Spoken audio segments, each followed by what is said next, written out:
what I realized was that I had more of a passion working with breast cancer thrivers than I did working with the lateral epicondylitis.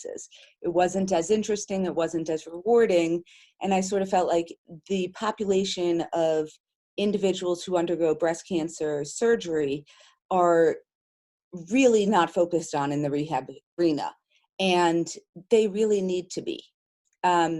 So I just naturally transitioned into a role of being a breast cancer rehab therapist and a lymphedema therapist.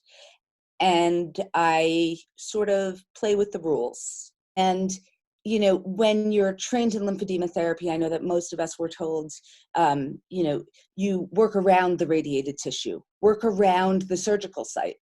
But does that really make sense? If we don't work on that scar tissue and we don't work on that radiated tissue and we don't work on that range of motion in the shoulder, then we're limiting what the effects could be of what we're actually doing for the swelling condition as well.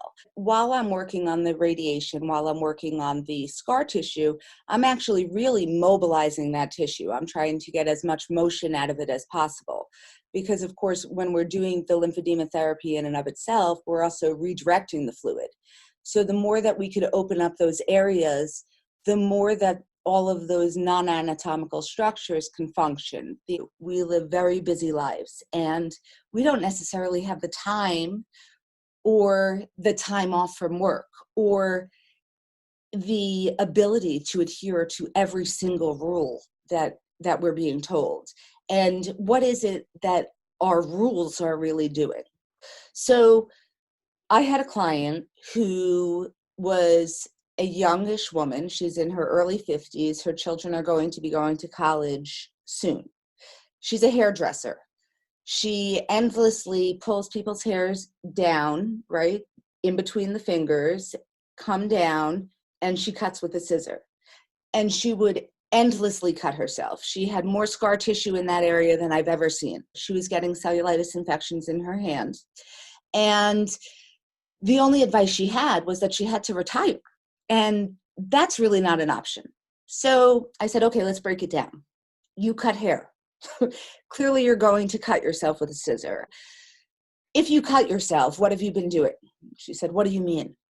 And I said, well, are you washing your hands? She said, well, I could do that. I said, okay, good. That's a wonderful start. Do you think that you could wait till it stops bleeding to go back and cut the hair? Yes. Okay, great. Do you know what new skin is? New skin is liquid Band-Aid. She said, yes. I said, well, do you think that you have enough time to wash your hands, stop the bleeding, put new skin on so that you seal that area, so that no more bacteria gets into your cuts, so that you took care of it and now you have an antiseptic and a seal, and you could go back and safely cut the hair. I saw her for maybe 3 weeks of therapy. We resolved the swelling that she had. That was remnants from a cellulitis infection. She went back. I just ran into her actually at the grocery store, and she has absolutely zero swelling. Her cuts are completely controlled, and she has not had cellulitis since she met me.